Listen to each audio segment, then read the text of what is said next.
মক্কার কাফেরদের লিডার ইসলামের বিরোধিতা করতে যে, আল্লাহ নবীর বিরোধিতা করতে যে, মনুষ্যত্ব বলতে তার ভিতর কিছুই ছিল না। পশুর চেয়ে আরো নিকৃষ্ট ছিল আবু জাহেল। দিলের ভিতরে, মনের ভিতরে মানবতা বলতে কিছুই ছিল না, যার কারণে নিজের রক্তের, নিজের আপন ভাই, নিজের আপন রক্তের মানুষগুলা পর্যন্ত তার নির্যাতন থেকে বাঁচতে পারে নাই।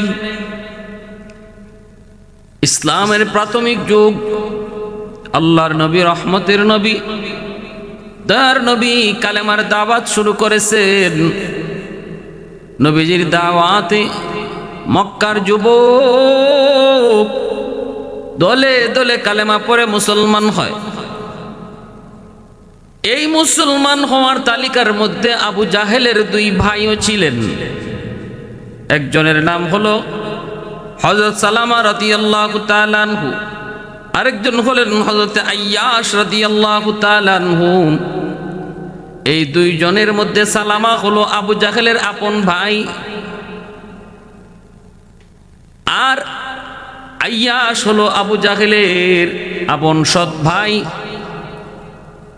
এজন্য দুই ভাই তারা কালেমা পড়ে মুসলমান হলেন, কিন্তু আবু জাহেল জানে না, জানার কথাও না। কারণ ইসলামের শুরুতে যারা কালেমা পড়ে মুসলমান হলেন তারা তাদের কালেমার দাওয়াত গোপন রাখলেন। না না, সহজে কাউরে বুঝতে দিতেন না।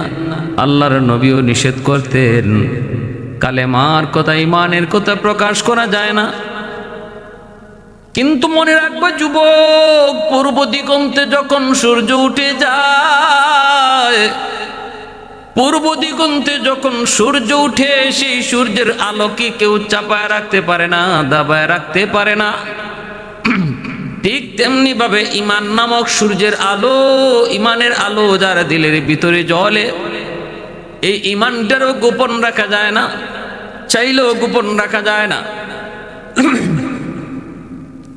ভাইরা বন্ধুরা, আবু জাহেল নবীকে সত্য নবী জানতো, ভালো করে বুঝতো।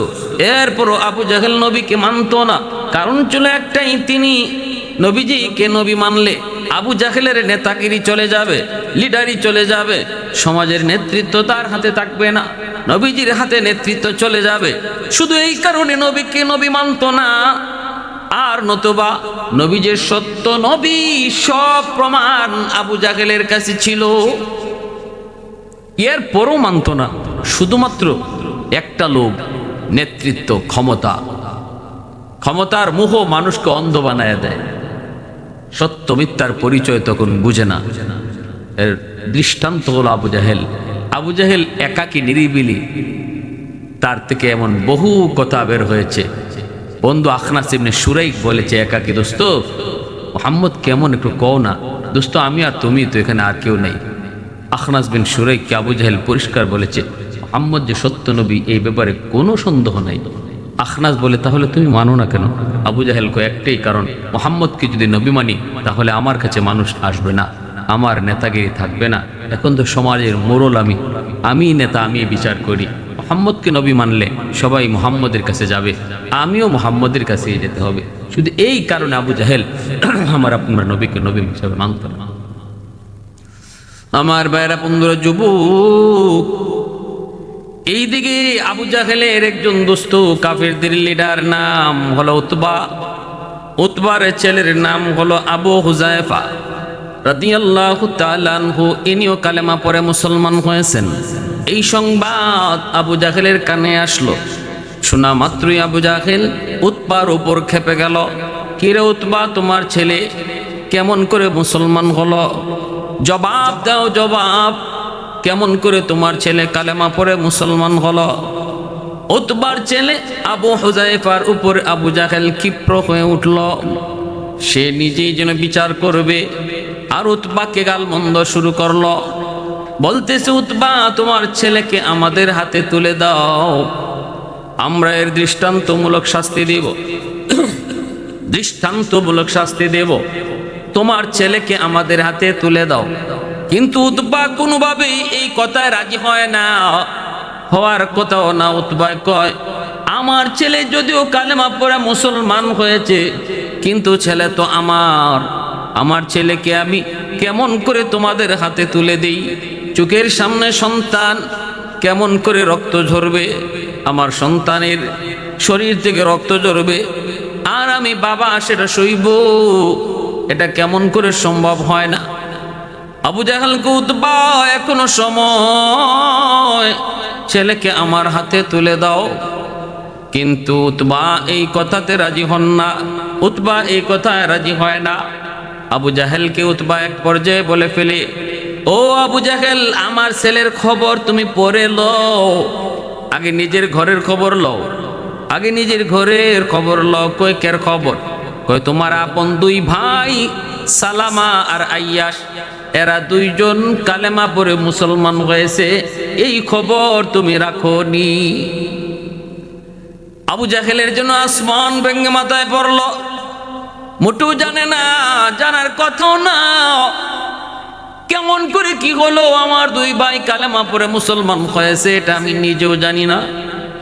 আবু জাহেল অত্যন্ত ক্ষিপ্র হয়ে নিজের বাড়ির দিকে রওনা দিয়ে দুই ভাইকে যায় ধরল, জিজ্ঞেস করল। এবার তারা আর ইমানের খবর গোপন রাখতে পারেন নাই, তারা দুজন জানায় দিলেন, হ ভাই, আমরা কালেমা পড়ে মুসলমান হয়েছি।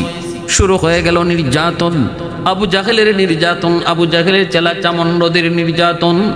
হাত পা শিকল দিয়ে বেঁধে ফেলল, কোথাও বেরোতে দেয় না, না না নড়াচড়া করতেও দেয় না। এমনকি পরিবারের লোকজনকেও বলতেছে, সাবধান, কেউ তোমরা তাদেরকে খাওয়া পানিও দেবা না, খানা পানিও দেবা না। এইভাবে আইন জারি করল। কিন্তু মনে রাখবা, আল্লাহর গোলাম, দৌলতে ইমান যার স্বাদ পেয়েছে, ইমানের মজার স্বাদ যে পেয়েছে রে, সে জীবন যেতে পারে তবু ইমান ছাড়তে পারে না। ইমানের স্বাদ যে পেয়ে গেছে, সে দুনিয়া ছাড়তে পারে তবু ইমান ছাড়তে পারে না। ইমানের মজা, ইমানের স্বাদ যার অন্তরে জাগ্রত হয়েছে, বন্ধু ছেড়ে দিতে পারে, আপন মা বাবা ছেড়ে দিতে পারে, ভাই বোন ছেড়ে দিতে পারে, তবু ইমান ছাড়তে পারে না।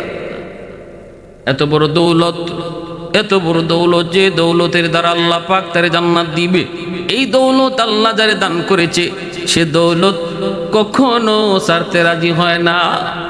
নামাজ পড়ে না এক ওয়াক্ত, কিন্তু যদি যে এখন তোরে 1 লাখ টাকা দিমু, তুই খ্রিস্টান হয়ে যা, কইব তোর 1 লাখ টাকার মাঝে গুল্লি মারি, ঠিক না?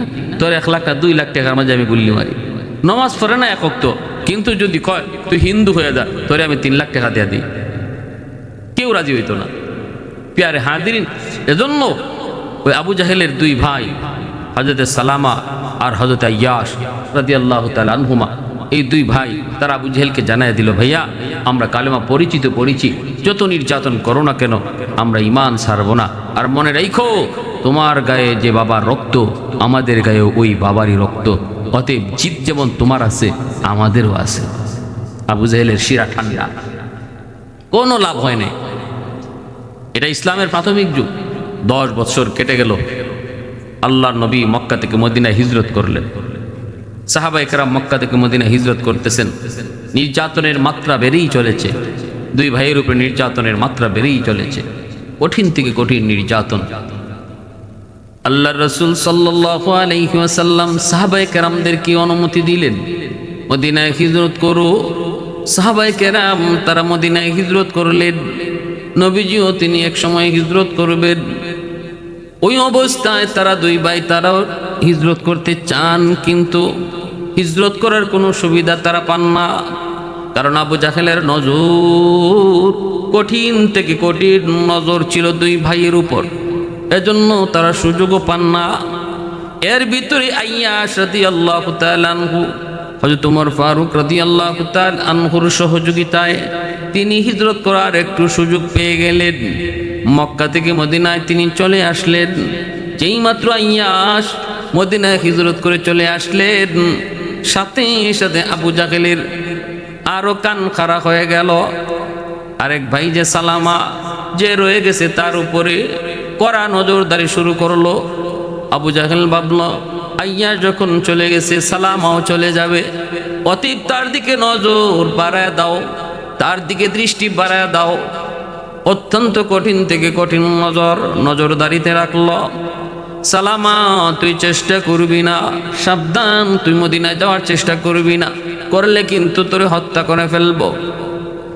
এই অবস্থায় বলতেছে আবু জাহেল, তোর ভাই আইয়াসকেও আমি নিয়ে আসবো, আইয়াসকেও আমি মদিনা থেকে নিয়ে আসবো, টেনশন করবি না, আর তুই কিন্তু যাওয়ার কোনো চিন্তাই করবি না।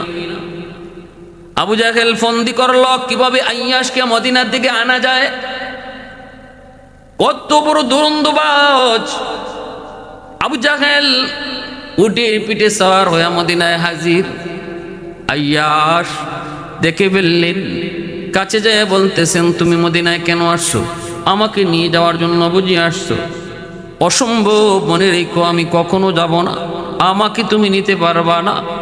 আবু জাহেল তখন চোখ দিয়া পানি ফালায়, অভিনয় করে কান্দে আর কই, ভাইরে, আজ যদি তোর মা আমার মা একজন না হতেন আমি কখনো তোর কাছে আসতাম না, শুধু এসেছি, মা কসম করে ফেলছে আমি আমার আইয়াসকে এক নজর না দেখা পর্যন্ত আমি খানা বন্ধ করে দিলাম, পানি বন্ধ করে দিলাম, চুলার স্নান বন্ধ করে দিলাম, সব কিছু মা বন্ধ করে দিয়েছে। আজকে একদিন না, 2 দিন নয়, 3 দিন পার হয়ে যায়, মা কিছুই খায় না, কসম ভাঙ্গে না। এ আইয়াস, অন্তত তোমার দরদি সন্তান যদি তুই হও, একটা নজর তুই মক্কায় আয়, এই আমার কসমটা তুই ভাঙ। এরপরে তুই যেখানে তোর মন চায়, মক্কায় থাকতে চাইলেও অসুবিধা নাই, মদিনায় তুই যদি আসতে চাও তাও কোনো অসুবিধা নাই, অন্তত তোমার কসমটা তুই সারা ভাঙা সম্ভব নয়। এই কথাটা বলা মাত্রই হযরত আইয়াস রাদিয়াল্লাহু তাআলা আনহুর দিলের ভিতরে মায়ের প্রতি দরুদ উতলে উঠলো, মার কথা মনে পড়ে গেল। কারণ সন্তানদের ভিতরে আইয়াসকে মা বেশি মায়া করতেন, মহব্বত করতেন। একটু দুর্বলতা চলে আসলো, পাশেই ছিলেন হযরত ওমর, ডাক দিয়ে বলতেছেন, আইয়াস, তুমি তোমার ভাই আবু জাহেলের কথায় তুমি এতটা বিশ্বাসী হয় না, কারণ তোমার ভাই আবু জাহেল সে বড় চালাক, সে বড় বিশ্বাসঘাতক। তুমি যেমনটা ভাবতেছো এমনটা নাও হতে পারে, এটা তোমার মার কোনো বিষয় নয়, হয়তো আবু জাহেল কৌশল করে তোমার মক্কায় নিতে চায়। তাই বলতেছেন, ওমর, তুমি যা ভাবতেছো এটাও হইতে পারে, আবার আমার মা তিনি যে না খাইয়া রইছেন, কসম করছেন আমি না গেলে খাইবেন না, এটাও হইতে পারে, কারণ আমি হলাম সবচেয়ে মায়ার সন্তান, এটাও হইতে পারে। তবে আমাকে তো যদি তুমি একটু সুযোগ দাও ভাই ওমর, মন চায় আমি একটু মক্কায় যাই আমার মারে একটু দেখি, মার কসমটা আমার দ্বারা যদি ভঙ্গ হয় মার জীবন রক্ষা হবে, আমি গেলে পরে যদি মার জীবনটা বাঁচে, শতবার আমি যাইতে রাজি। আর কিছু টাকা পয়সাও মার কাছ থেকে নিয়ে আসবো, আমি এখানে কতটা অভাবী এটাও তো তুমি দেখতেছো। হযরত ওমর বললেন, আইয়াস দোস্ত, তুই টাকা পয়সা নিয়ে চিন্তা করবি না, আমার অর্ধেক সম্পদ আর টাকা আমি তোরে দিয়ে দিলাম, কিন্তু যদি মার কসমের কথাটা তুই মনে মনে ভাবো, এটাকে যদি তুই প্রাধান্য দাও, তাহলে আমার কোনো আপত্তি নাই, আমার কোনো কথা নাই। তবে আমার মন বলে মার কসমের কথাটা আবু জাহেলের নিজের বানানো, তোমাকে ষড়যন্ত্র করে মক্কায় নিতে চায়, এরপরও যদি যাইতে চাও আমি বাধা দিব না, তবে একটা উট নিয়ে যাও, আমার এই উটটা বড় চালাক, অবস্থা যদি খারাপ দেখো আমার উটটা নিয়ে তুমি দ্রুত চলে আসতে পারবা। ভাইরা বন্ধুরা, হযরত ওমর এতটা সহযোগিতা করলেন হযরত আইয়াস রাদিয়াল্লাহু তাআলা আনহুকে। হযরত আইয়াস সিদ্ধান্ত নিলেন আবু জাহেলের কথায় বিশ্বাসী হইয়া, আবু জাহেলের কথার উপরে বিশ্বাস কইরা তিনি রওনা দিয়ে দিলেন মক্কার উদ্দেশ্যে। কিন্তু যেই মাত্র মক্কার সীমানায় ঢুকলেন, তখনই তিনি বুঝে গেলেন এটা ছিল আবু জাহেলের ষড়যন্ত্র, মা অসুস্থ কথাটা সম্পূর্ণ মিথ্যা, মার কসমটাও মিথ্যা। এটা মক্কায় ঢুকা মাত্রই তিনি বুঝে গেলেন। দেখতেছেন আবু জাহেলের লোকগুলি দাঁড়ানো, যাওয়া মাত্রই তারে পাকড়াও করলো, হাতে পায়ে শিকল দিয়া তারে বেঁধে ফেললো। আবু জাহেল বলল, রে এ আইয়াস, তোকে আনার একমাত্র কারণ ছিল আমার এটাই। এই কথা বলা ছাড়া তোমার তো আনন্দেই তো না, এজন্য তোমারে নিয়ে আসছি। এই বইলা কত বড় বিশ্বাসঘাতক আবু জাহেল, এত বড় বিশ্বাসঘাতকের পরিণতি, শেষ পরিণতিটা ভালো হয় নাই। আবু জাহেল শুধু নবীর সাহাবী, মুসলমানদের সাথে ষড়যন্ত্র করে ক্ষান্ত হয় নাই রে, নিজের আপন জনের সাথেও ষড়যন্ত্র আর বিশ্বাসঘাতকতা করতে বিন্দু পরিমাণ আবু জাহেল দ্বিধা করে নাই। আব্দুল্লাহ ইবনে মাসউদ রাদিয়াল্লাহু তাআলা আনহু সূরাতুর রহমান নাজিল হলো, এত সুন্দর সূরা। হযরত আব্দুর রহমান আব্দুল্লাহ ইবনে মাসউদ রাদিয়াল্লাহু তাআলা আনহুর কোরআন তেলাওয়াত ছিল বড় সুন্দর, এত মায়া। নবী বলতেন না, ইবনে মাসউদ তোমার কোরআন তেলাওয়াত শুনলে আমার দাউদ নবীর কথা মনে পড়ে যায়। ও ইবনে মাসউদ, তোমার কোরআন তেলাওয়াতের কথা শুনলে আমার দাউদ নবীর কথা মনে পড়ে যায়। এই বললেন, যেই মাত্র সূরাতুর রহমান নাজিল হলো, আল্লাহর নবীর কাছে আব্দুল্লাহ ইবনে মাসউদ ডাক দিয়ে বলতেছেন, নবী গো, একটু অনুমতি দেন, আমি এত সুন্দর সূরাখানা আল্লাহর ঘরখানায় কাবার সামনে যায় তেলাওয়াত করব, একটু মানুষদেরকে শোনাবো আমার মালিকের কথা। রহমান আল্লামাল কুরআন খলাকাল ইনসান আল্লামাহুল বায়ান الشمس والقمر بحسبان والنجم والشجر يسجدان والسماء رفعها ووضع الميزان ألا تطغوا في الميزان وأقيموا الوزن بالقسط ولا تخسروا الميزان والأرض وضعها للأنام فيها فاكهة والنخل ذات الأكمام والحب ذو العصف والريحان فبأي آلاء ربكما تكذبان। প্রতিটা নিয়ামতের কথা আল্লাহ পবিত্র কোরআনের সূরাতুর রহমানের মধ্যে তার নিয়ামতের আলোচনা করে করে বলতেছেন, কি তোমাদের ভিতরে এমন কে আছে যে আমার এই নিয়ামতকে অস্বীকার করবে, কি আমার এই নিয়ামতকে অস্বীকার করবে। পবিত্র কোরআনের সূরাতুর রহমানের এই আয়াতগুলো যখন হযরত আব্দুর রহমান ইবনে আউফ, এই হযরত আব্দুল্লাহ ইবনে মাসউদ রাদিয়াল্লাহু তাআলা তিলাওয়াত করতেছিলেন, মক্কার মানুষরা এত সুন্দর ভাষা আর আল্লাহ পাকের এত সুন্দর কথাগুলো শুইনা দলে দলে দলে দলে খানা কাবার চত্বরে জমা হতে লাগলো। আর মানুষজন বলতেছিল, ঠিক বলতেছো আব্দুল্লাহ, তুমি ঠিক কইতেছো, আরো কও, আরো কও, আরো কও, চতুর্দিকে জমা হয়ে যাচ্ছে। ওই অবস্থায় আবু জাহেলের কাছে খবর নিয়ে গেল তার চামচা, যাই বলতেছে, উস্তাদ আপনি এখানে শুয়ে রয়েছেন, ওইদিকে তো আব্দুল্লাহ ইবনে মাসউদের কি ফরতেছে, আর মক্কার মানুষ যুব সমাজ সব যায় দলে দলে কাছে গিয়ে শুধু খালি কই, কি শুনাইতেছো এত সুন্দর কথা, আরো কও, আরো কও, মনে হয় দলে দলে সব মুসলমানই হয়ে যাইব, তাড়াতাড়ি টেকাল দাও। এই কথাটা শোনা মাত্রই আবু জাহেল যে অবস্থায় আছিল, এই অবস্থা থেকে সে রাগে ফায়ারে গুসায় খানা কাবার চত্বরের কাছে আসলো। সাথে সাথে যে মানুষগুলো দাঁড়ানো ছিল, জমা হয়েছিল, আবু জাহেলরে দেখে যার যার মতো সবাই ভাগতে শুরু করলো। কিন্তু আব্দুল্লাহ ইবনে মাসউদ রাদিয়াল্লাহু তাআলা আনহু আবু জাহেলকে দেখলেন ছোট্ট বালক তখন, তারপরেও তিনি আল্লাহর কালাম সূরাতুর রহমান তিনি তিলাওয়াত বন্ধ করেন নাই, তিনি নির্বিঘ্নে একাই তিলাওয়াত করে যাচ্ছেন। আবু জাহেল কাছে যাইয়েই ওনার গালে একটা চর মারল, এমন জোরে চর দিছিল যে ওনার একটা কান বধির হয়ে গেছে। এই কানে আর তিনি কম শুনতেন, এত জোরে পড়ে গেছেন আব্দুল্লাহ ইবনে মাসউদ রাদিয়াল্লাহু তাআলা আনহু, ছোট্ট বালক, কিন্তু এতটুকু বইলে আসছিলেন, তুই আমাকে আজকে যে আঘাত করেছ আল্লাহর কালাম তেলাওয়াত করার অপরাধে, আমার মন বলে কোনো একদিন আল্লাহ তোর সামনে আমারে জম বানায়া ফাটাবে, তোর সামনে আমি মৃত্যুর দূত হয়ে হাজির হব। এই বইলা তিনি আসছেন। সেদিন আব্দুল্লাহ ইবনে মাসউদের কান্না দেখা জিব্রাইল কাঁদছেন। সেদিন আব্দুল্লাহ ইবনে মাসউদ ছোট্ট বালক কোরআন তেলাওয়াত করার অপরাধে তারে আঘাত করেছিল আবু জাহেল, কান্না দেখে আকাশের ফেরেশতারা কাঁদছেন, আল্লাহ নবী কাঁদছেন, কিন্তু আল্লাহ কুদরতি হাসি হাসছেন। আল্লাহ কেন হাসছিলেন সেটা বোঝা গেছে বদরের যুদ্ধে। আব্দুল্লাহ ইবনে মাসউদ রাদিয়াল্লাহু তাআলা আনহু তিনি তো আঘাত পাইছেন, চলে আসছেন। আবু জাহেল টিটকারি মস্কারি দিয়ে চলে গেল। সেই বদর চলে আসলো। বদরের প্রান্তরে ছোট্ট দুই বালক মুআজ মুআওয়াজের হাতে আবু জাহেল যখন মাটিতে ধরাশায়ী, তখন ওই আবু জাহেলের কল্লাকে দ্বিখণ্ডিত করার জন্য আব্দুল্লাহ ইবনে মাসউদ রাদিয়াল্লাহু তাআলা আনহু তিনি হাজির হয়েছিলেন। বুকের উপরে ওইটা কল্লা আলাদা করবেন। আবু জাহেল কইছিল আমার কল্লাটা গুরিত লাগায় কাটবি, কারণ আমি নেতা ছিলাম, দেখতে যেন বড় দেখায়। গুরিতে লাগাই কাটছেন।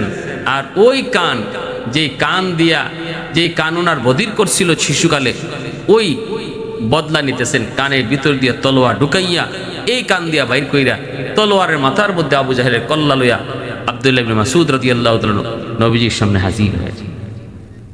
আল্লাহর নবী তাবুর মধ্যে, নবীজি মায়ার নবী দেখেন আবু জাহেলের কল্লা। নবীজি দেখতেছেন আবু জাহেলের কল্লার পাশে জিব্রাইল বসে বসে হাসতেছেন, মুচকি হাসছেন। নবী বলতেছেন, ভাই জিব্রাইল তুমি হাসো কেন? ভালো করে আমরা জানি বদরের যুদ্ধে 1000, 3000, 5000 পরম্পরায় ফেরেশতারা যুদ্ধ করেছেন। বদরের যুদ্ধে জিব্রাইল আমিন 5000 ফেরেশতার কমান্ডার ছিলেন। ফেরেশতারা সরাসরি যুদ্ধে অংশগ্রহণ করেছেন। এই আবু জাহেলের কল্লা যখন আব্দুল্লাহ ইবনে মাসউদ তার কান ছিদ্র কইরা নবীজির কামরার সামনে এসে হাজির করলেন, তখন নবী তাকে দেখেন জিব্রাইল আমিন তিনি হাসতেছেন। নবী জিজ্ঞেস করেন, ভাই জিব্রাইল আপনি কেন হাসেন? তখন জিব্রাইল গো নবী গো, যেদিন ছোট্ট বালক আব্দুল্লাহ কোরআন তেলাওয়াত করেছিল খানায় কাবার চত্বরে, আর এই আবু জাহেল যাইয়া ওনাকে আঘাত করেছিল, কানটা বধির হয়ে গেছিল। আজও আপনার আব্দুল্লাহ কানে কম শুনে। ওই দিন আমিও কাঁদছি, আপনিও কাঁদছেন, ফেরেশতারাও কাঁদছে। কিন্তু আমি ওই দিন দেখেছিলাম আসমানের মালিক, আমার আপনার মালিক আল্লাহ পাক তখন কুদরতি হাসেন। আমি ওই দিনই মালিককে জিজ্ঞেস করেছি, আল্লাহ আপনার কোরআন তেলাওয়াত করার অপরাধে বালকটা মাইর খাইলো, কানলো, আমরা কান্দি আর তুমি হাসো, কারণ কি? আল্লাহ তখন কইছিল, জিব্রাইল এই কারণটা বদরের যুদ্ধে তুমি দেখবা। ওগো নবীজি আজকে আমি দেখতেছি যে আব্দুল্লাহর একটা কান বধির করছিল এই আবু জাহেলে, আজকে বদরে এই আবু জাহেলের 2 কান বধির কইরা তলোয়ার ঢুকাইছে এই আব্দুল্লাহ ইবনে মাসউদে। বদলাটা আল্লাহ কেমনে নিলেন, কেমনে নিলেন, কেমনে নিলেন?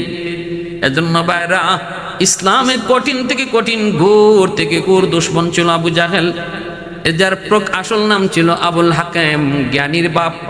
কিন্তু নবীকে সত্য নবী জানার পরও না মানার কারণে আল্লাহর নবী তার উপাধি দিয়েছিলেন আবু জাহেল, মূর্খের বাপ, মূর্খের বাপ। এজন্য সমাজে যে সমস্ত মানুষ সত্যকে সত্য জানার পরেও মানে না, শুধু নিজের ক্ষমতার কারণে, নিজের বেটাগিরি আর বাহাদুরির কারণে সত্য জানার পরেও সত্য মানতে চায় না, এরা আবু জাহেলের চেলা।